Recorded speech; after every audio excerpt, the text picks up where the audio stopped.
Il y a pas mal de méthodes qui sont utilisées et prouvées médicalement avec des études de forte envergure pour freiner la myopie. On appelle ça les techniques de freination myopique. Il y a des méthodes, je dirais, mécaniques et des méthodes médicamenteuses.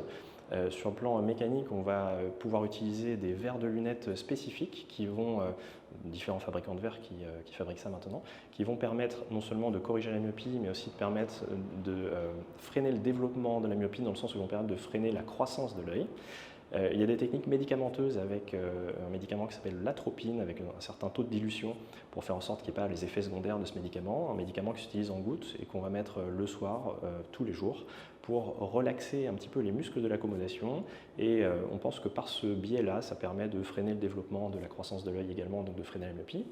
Et dernièrement, il y a aussi des techniques de contactologie. Donc la contactologie, ce sont des techniques de lentilles, les lentilles de contact qu'on porte sur l'œil, notamment les techniques d'orthokératologie. Donc il s'agit de lentilles de contact rigides qui se portent la nuit en dormant et qui vont imprimer une petite déformation réversible sur la surface de l'œil, permettant de changer la focalisation des rayons périphériques dans l'œil. Et par ce biais-là, tout comme les verres freinateurs de myopie, réduire le risque que l'œil continue de grandir et que la myopie continue de grandir également.